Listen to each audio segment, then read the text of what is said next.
Welcome to Cartoonist Kayfabe. My name's Ed Piskor. I'm Jim Rugg. Today we're going to take a look at Grendel 9, the silent issue. But first I want to invite you guys to like, follow, and subscribe to the YouTube channel. Hit the bell so that we can notify you when new videos are available. And that helps mitigate the kayfabe effect, which is what happens whenever we post a comic that we're talking about online early. By midday, early afternoon, that comic is prohibitively expensive if you can find it online anywhere. Also, if you watch these videos to the very end, that helps push our content out to other comic-loving YouTube viewers. Helps us grow our numbers. We recently hit 61,000 subscribers, but we do want 6.1 million in order to feel whole. So we're only 1% of the way there, man. Like, make that happen for us.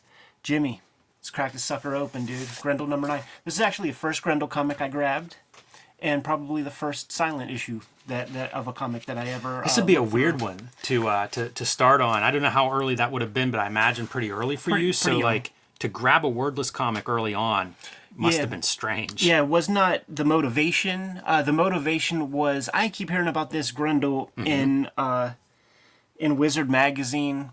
I don't know where to begin, so I'll go to this series, and this one was the most affordable of that first run, like at the time, like at Phantom of the Attic. Scooped it up, and it's such a good flow, like of a comic, that I didn't even register that it was wordless until like 10 pages in or something. That's interesting. Do you have a reprint of this? Yeah, I do. Is it different? Is the coloring different? The coloring is different. So when Uncle Matt gets the rights back and is able to go over to Dark Horse, this is actually sometime later, probably like early 2000s. Wow. Yeah, 2000. I was at the call center whenever I subscribed to this.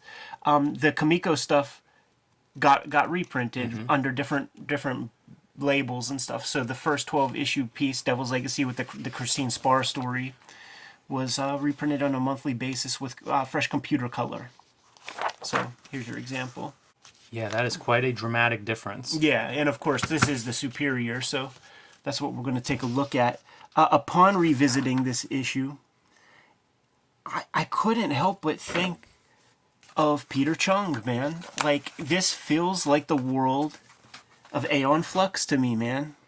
Yeah, and Pander Brothers, guys who have done a lot of comics, not guys that I know their work well.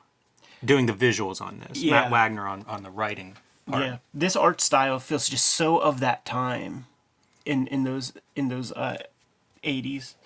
Now this guy, I believe he's a cop that is either corrupt or has some information about Christine Spar's missing son. There's some issue there, and he is being stalked like prey. This is a cat and mouse story of this dude extra paranoid with good reason. Just because you're paranoid doesn't mean they're not following you, right? And of course, there's only one logical ending. It's almost like we're just waiting to see how that happens. How does that play out? There's some really good storytelling, too, for being wordless. You know, obviously everybody thinks of G.I. Joe 21 probably as a high mark for that kind of thing. But there's some great stuff, like he goes in here and orders food, and what does he see? And the reflection in the mirror, but Grendel stalking him when he spins around, nothing's there. But it's cool to see, like, the logos on the window flipping between inside, outside, and in a mirror. Yeah, and here's your comic language. You have the blip, oh, it's not there. Have the eyes darted, and just even that's almost words, man. It really is, yeah. Hamburger, no onions. And fries. And man, after that, it's like, maybe give me a shot, too. Good facial expressions on this guy. There's a bunch of this kind of stuff that I'll see throughout this issue where it's like, that's weird drawing. Yeah. You know, like that's not even an era. Like, that's like an indie drawing in a somewhat mainstream looking comic package. Like, young creators can fall into this, man, and I've seen it a lot with people who are starting out, where they don't give a shit about anything else other than their main focus, and they will dash out stuff. It was one of the big problems when I was in art school, and we would have class critiques where it's like, you know, Batman running through the streets of Gotham or something, and like all the B players or whatever are just fully like hacked out, like almost like layouts rather than deadline casualties than drawings and stuff. And the teachers would just be like, listen, man, if you don't want this to be inked for shit, you better give your inker a little something tighter. Bits of this remind me of Allred. Yeah. Some of the inking on these guys. Chunky lines, man. Which is, I think he's a Wagner guy, Mike Allred. I think they're buddies. So, I can imagine Allred reading this or even working simultaneously around this time. Christine Spar just fucking with this dude. Put some hot coals in his gimmicks. Right. And then he's looking around. When he looks the other way, gets smacked in the head with a dead bird. Yeah. I mean, at that point, don't you just find that tallest building and just jump off? Yeah, you might have to. Love this horizontal kind of panels, though, and how much they're able to do in these sequences, right? Like the sign being breaking off. And it's cut. Yeah. Yeah, you hear a little snap. Yeah, these are not accidental. I also see a little bit of Mitch O'Connell in here. Yeah. Especially in like that bash. That feels so 80s to me. Mm-hmm. I kind of like it. Look at these shoulder pads, dude. Mm-hmm. Like all these character designs, this is where I talk about like AEON Flux energy to me. Yeah, I like that. And they do toggle between that like weird indie quick draw, but also it gives it a certain flavor and a time period, a setting.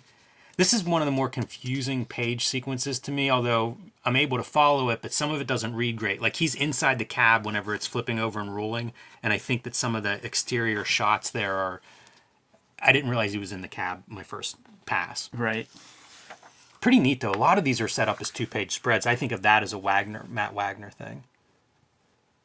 And man, for the 80s, being able to control your spreads... Yeah. Way ahead of its the mainstream. Getting a chance to... he's going to hit the subway. It's pushed onto the tracks. A lot of times, this is what you get for the Grendel appearances in this issue. It's a hand. It's a gloved hand or whatever. And then no sign of it here. Yeah. That's pretty good. Guess he doesn't make it down on... Dude, he's wearing cleats. And we know her eye. This part, pretty clear storytelling. So a lot of it does work. I always spend a lot of time on these. Look at that boy, Ides. Yes. On Penn Avenue, dude, on the corner.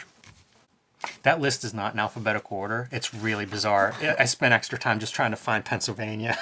I feel like this is the most kind of Peter Chung AEON Flux sequence, man, where he gets out, is looking through binoculars, sees some kind of figure up there, and then just in his face, and it's this guy. Like I swear this exact beat is in, like even with the money and shit, is in AEON Flux somewhere. Yeah, that's, again, these characters that are in here, very atypical. This was a confusing piece of reading for me, because he's going up from the subway to this point, but it looks like he's climbing up the building. It was, didn't quite add up. Yeah, like I thought it was kind of short, because it's like pointing to the top, and he notices the top, and is like, what's up there? Yeah, I like this part. We're looking through the the visor view, and then suddenly this junkie dude shows up right in the crosshairs. Looks straight out of Deadline Comics, Yeah. Deadline magazine with the multicolored hair. Like there is a Judge Dredd villainess. Deadline's a pretty good, I think these flat, bright colors, Deadline's a good comparison. Yeah, and I think I see the blue line. Cartoonist Kayfabe is brought to you by the comic books that we make. Out right now, man. Red Room Trigger Warnings, issue 1, 2, 3, and potentially issue number 4. Murder on the Dark Web for Fun and Profit is the name of the game in Red Room Comics. Every issue is completely self-contained, so when you see these comics out in the wild, scoop it up. You're going to get a full experience, and if you dig it, go grab another issue by Jim Rugg. Hulk Grand Design Monster, Hulk Grand Design Madness. The man takes 300 issues of Incredible Hulk per issue and crams them into a succinct 40-page story, an incredible romp that encompasses all of the best hits from Incredible Hulk lore. In stores now. Scoop up these books. Now that we're done paying the bills, back to the video. Playing a little fourth wall right here, man, making the gutter implode. That's a cool thing. You know who, another guy that comes to mind seeing stuff like this is Dean Motter, like Mr. X. Definitely. About the same time period, too. I like the breakdown of, like, this is a perfect rectangle, but as we go along, we're starting to see, like, it's getting out and more out of whack. Things are not going his way. Oh, man, what a bitch to draw. This is like Donkey Kong. Freaking keg rolling down the steps on him. But you're right. Stairs aren't good to draw to begin with, and now you're going to do a round staircase. But the grate like drawing that great pattern, because you fucked that up once. It's destroyed. Tossing M80s at the dude, and then he's done. Like his nerves fully shot. I had like flashbacks to Hard Boiled here. I guess it's the overcoat and that kind of gun. But another pattern like that great on the previous page, and now these bangs in the background, patterns work really well. I think, here. And there are times, it's a version of the clear line. The bros will bust out a thick brush on their main characters and stuff, but you'll see a lot of that clear line. Yeah, Daniel Torres comes to mind on some of this stuff. And here we go. There's your nightmare. But it's not really Grendel, it's the Grendel book signing. Yeah, Quidus Interruptus. I kind of love that, and that's a pretty complex thing to pull off in a wordless sequence. Because I'm not confused by it at all. Right. And they really, like, draw that moment out with, like, ads and stuff. Good ad placement. Oh, wait, no, there's an ad for Rio later in here that I really like. I love that close-up of the eyes. Really good. Feels like it gets away from the clear line a little bit in that panel into effect. Another Deadline page to me. Deadline magazine. I love this coloring. That stuff's really good. There's like 3 shades there, you know? It kind of looks like it's just the reds and purples, but there's a full magenta and a full red in there. Yeah. We're back to the diner. Day in the life, man. You got to eat a couple meals a day. He looks so strung out and paranoid here. Like, give me that coffee. I'm admiring the crowd. Yes. And just like, what are we dealing with in this place, man? Yeah, weird stuff going on. Like, who is that? And here we go. All right, he's centered himself. He's regrouped. This is the hustler, right? He's slicked back his hair and he's ready to go again. Not so fast. Here comes Miss Grendel. He pulls out the piece. That gun falls. Catches one to the jibs. Yeah, the finger's cut off. Even one in the trigger guard there. Oh, yeah. Ready to use this gun. Not gonna happen. This image right here, forever emblazoned in my mind. So some of the thick to thin.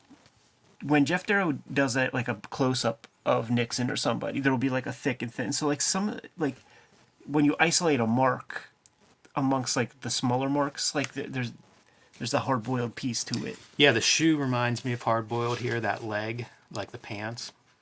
And this continues the way Grendel's been depicted, where we're just getting like a limb, a foot in this case, instead of the gloved hand, but same kind of thing.